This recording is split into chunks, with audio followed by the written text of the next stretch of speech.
इस वीडियो में हम सीखेंगे लॉजिकल इक्विवेलेंस, जो कि मैथमेटिकल लॉजिक का इम्पॉर्टेंट टॉपिक है। अच्छा, लॉजिकल इक्विवेलेंस क्या होता है?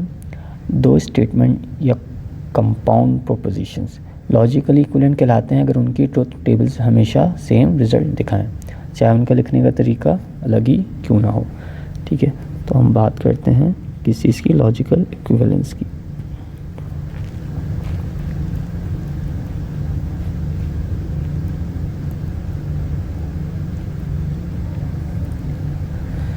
ठीक है, इसकी डेफिनेशन क्या है? सिंपल अगर हम बोलें,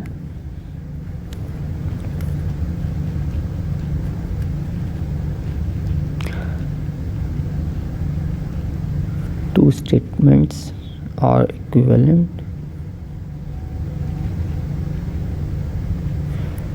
if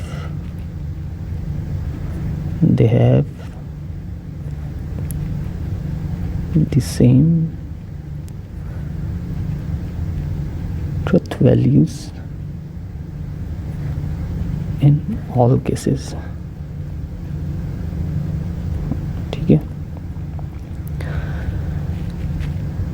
यानी क्या है कि कोई भी दो स्टेटमेंट या कंपाउंड प्रोपोजिशंस लॉजिकली इक्विवेलेंट कहलाएंगे अगर उनकी ट्रुथ टेबल हमेशा सेम रिजल्ट दिखाएं। मतलब ये कि P लॉजिकली इक्विवेलेंट है Q के। ठीक है, इसका मतलब है कि P और Q हमेशा सेम ट्रुथ वैल्यूज़ देते हैं। तो ये जो है इसका सिंबल है। ठीक है, एग्जाम्पल देखते हैं। ठीक है,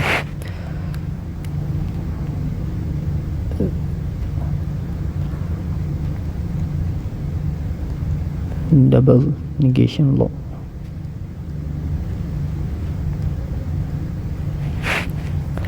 ठीक है, यानी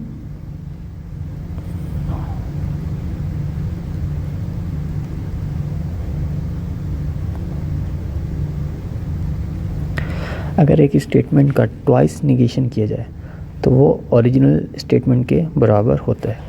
ठीक है, यानी ये स्टेटमेंट P है, हमने उसका ट्वाइस बार निगेशन किया तो वो ओरिजिनल स्टेटमेंट के इक्वल होता है। तो ये example 2,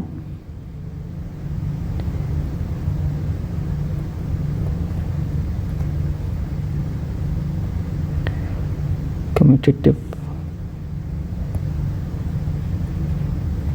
loss.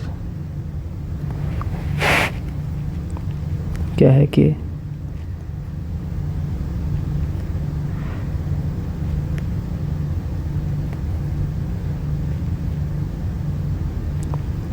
P conjunction Q logically equivalent है Q कंजक्शन P के।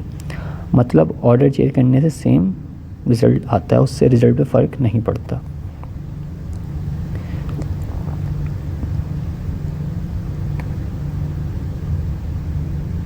ठीक है, यानी P और Q का कंजक्शन करेंगे तो वो इक्विवेलेंट होगा Q कंजक्शन P के, और अगर इसी का डिसजक्शन करेंगे तो वो भी इक्विवेलेंट होगा। ठीक है, ऑर्डर चेंज करने से उस पर फ़र्क नहीं पड़ रहा। एग्जाम्पल 3 देखें।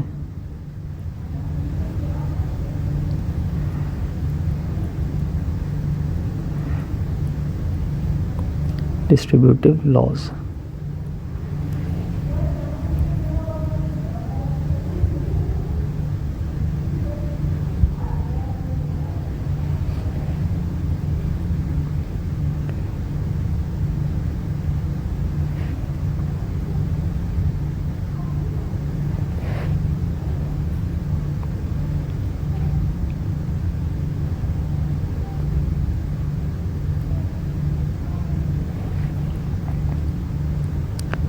ये मैंने डिस्ट्रीब्यूटिव लॉ लिखा है।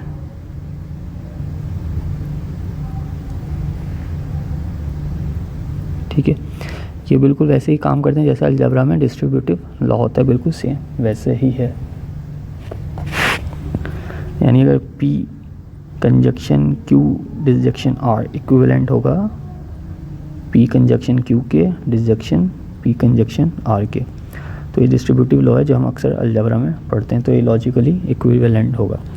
तो लॉजिकल इक्विवेलेंस का मतलब है कि दोनों स्टेटमेंट हमेशा सेम ट्रुथ वैल्यूज़ रखेंगी। अच्छा, ये कॉन्सेप्ट जो है ये प्रूफ करता है सिम्प्लिफिकेशन ऑफ लॉजिक और डिजिटल सर्किट में बहुत यूज़फुल है ये लॉजिकल इक्विवेलेंस।